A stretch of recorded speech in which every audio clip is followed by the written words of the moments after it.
Well, that's it then. My 2-year adventure in Canada is at an end, and at the time this video drops, I'm going to be at Toronto Pearson Airport, ready to board my flight back to the UK. It's safe to say it's been a chaotic time thanks to the global pandemic, and there have been some tough moments when I doubted I could keep doing this. Being isolated and on my own, away from not only the people around me here, but my family back home as well. That was really hard. But in hindsight, while the COVID-19 situation meant I wasn't able to do everything I wanted, I really have made the most of the opportunities I had, and I'm going to take home some amazing memories. That all started with the amazing people I met during my time here. First on the list has to be Indy, my tightest bud for sure. Dude, you helped me get set up in Canada, you were always there for me if I needed to hang out downtown. Shout out also to Bruce for sorting my mobile contract out and hanging out with us.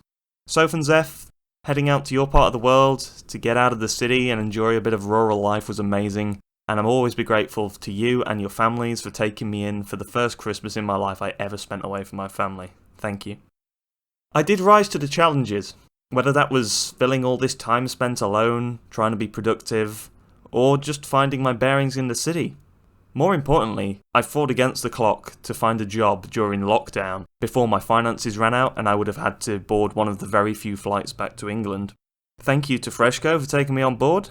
I spent about a year there and I met some great friends. Indeed, my guy Victor joined me just this past week on a trip up the CN Tower, which is another thing I could have easily passed by, but which I made sure I experienced before leaving Canada. The train trip out to Western Canada was wonderful as well. Seeing not only the Rockies, but all of the stops along the way. Meeting interesting people on board, taking in the scenery, and then hitting the road with Steph for our adventures to Lake Louise and beyond.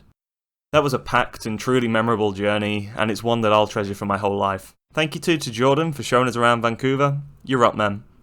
I had a few good months in London, Ontario at the start of my stay. I met some great people, especially my hangout with Rob Clems, Raya, and Rico.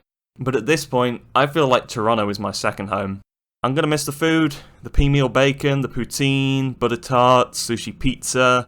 I'll miss the green spaces, living near the Don Valley was amazing, and there's some amazing parks here, Trinity and Queen spring to mind.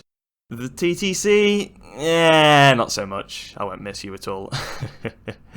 I am sure I'm going to take one bad habit home with me though. With Tim Hortons spreading in the UK, I know I can now keep up my double-double fix, so I'm expecting to have a fair few of those in the future. It's been an amazing 2 years for the music too. I won't lie, I've struggled to keep up the level of output that I had before the pandemic, but it did give me a chance to try some new things, and the result has been 2 albums that I'm super grateful for the response to. Smoothie Sounds last year was great fun to make and put out, and I've got to say thank you to Pacific Plaza and to First Class Collective for the physical releases for that one. And then there's the 2 Lowlight albums. Particularly Lowlight 2, an album that I made throughout lockdown and the pandemic as a way to kind of vent my feelings during those times of isolation and depression.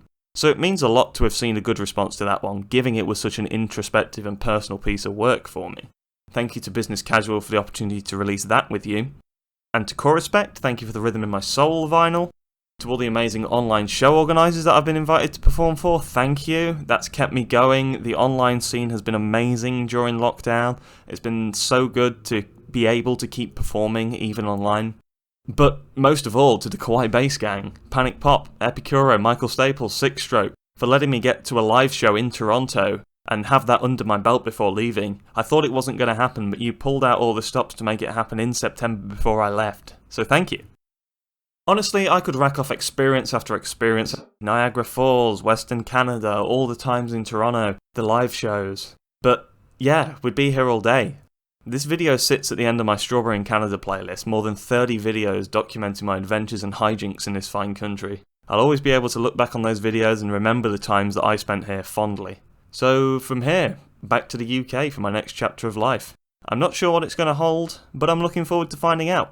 Hopefully I'll see some of you at a live show, either there or elsewhere in the world. Let's see where this music takes me. It's been amazing. I'm Strawberry Station, and this has been the adventure of a lifetime. Peace. Stay funky.